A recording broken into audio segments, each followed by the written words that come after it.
আসসালামু আলাইকুম। কুরবানির শব্দের অর্থ হলো ত্যাগ বা নৈকট্য লাভ করা। কুরবানির মূল ভিত্তি হলো আল্লাহর সন্তুষ্টির জন্য ত্যাগ স্বীকার করা।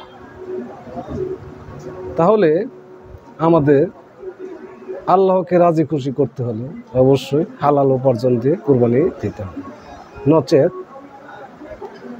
কুরবানি বেহালাল রুজি দিয়ে হবে কিনা এটা আল্লাহই ভালো জানে।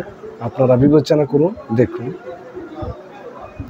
ঘুষের টাকা দিয়া কুরবানি হবে না।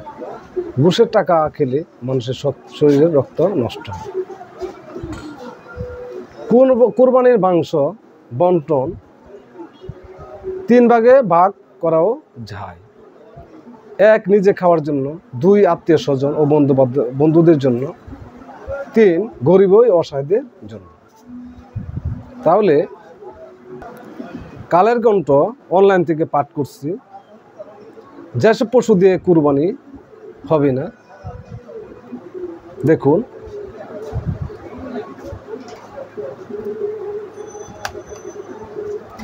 কুরবানি বিশুদ্ধ হওয়ার জন্য পশু দোষ ত্রুটি মুক্ত হওয়া আবশ্যক। আল্লাহ তাআলা বলেন, আমি সব জাতির জন্য কুরবানির বিধান রেখেছি, যেন আমি তাদের জীবনকরণ হিসেবে যে চতুষ্পদ জন্তু দিয়েছি তাতে জবাই করার সময় আল্লাহর নাম স্মরণ করে। সূরা হজ আয়াত 34। কুরবানির পশু সব ধরনের শারীরিক ত্রুটি মুক্ত হওয়া জরুরি। গুণগত দিক থেকে উত্তম হলো পশুটি দেখতে সুন্দর, নিখুঁত বা দুস্ত্রুটি মুক্ত হওয়া জরুরি।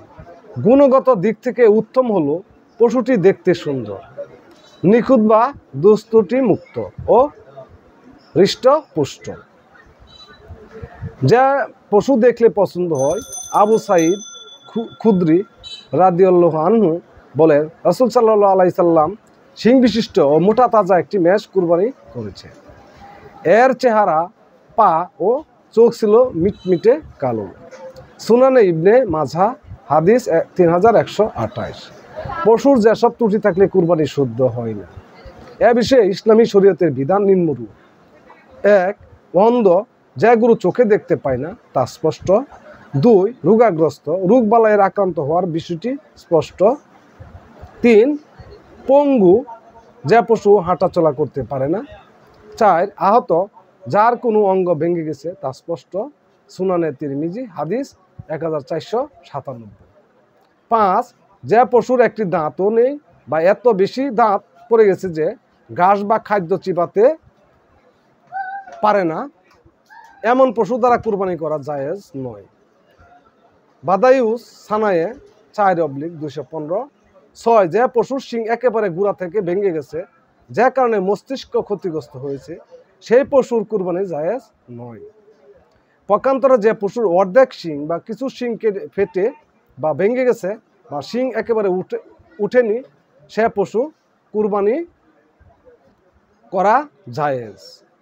রুদ্দুল মুহতার 6/324। 7 যে পশুর লেজ বা কোনো কান অর্ধেক বা তারও বেশি কাটা, সে পশুর কুরবানি জায়েজ নয়। আর যদি অর্ধেকের বেশি থাকে তাহলে তার কুরবানি জায়েজ, তবে জন্মগতভাবে যদি কান ছোট হয় তাহলে অসুবিধা নেই। সুনানে তিরমিজি 1/275। কুরবানির পশু ক্রয়ের ক্ষেত্রে যাচাই বাছাই করা খুবই গুরুত্বপূর্ণ। আলী রাদিয়াল্লাহু আনহু বলেন, আমাদের রাসূল সাল্লাল্লাহু আলাইহি সাল্লাম আদেশ করেছেন, আমার জন্য কুরবানির পশুর চোখ ও কান ভালো করে দেখে নিন এবং কান কাটা, কান ছেঁড়া বা কানে গোলাকার ছিদ্র করা পশু দ্বারা কুরবানি না করুন। সুনানে আবি দাউদ হাদিস 2804। মহান আল্লাহ আমাদের আমল করার তৌফিক দিন। সবাই ভালো থাকুন, সুস্থ থাকুন। ধন্যবাদ।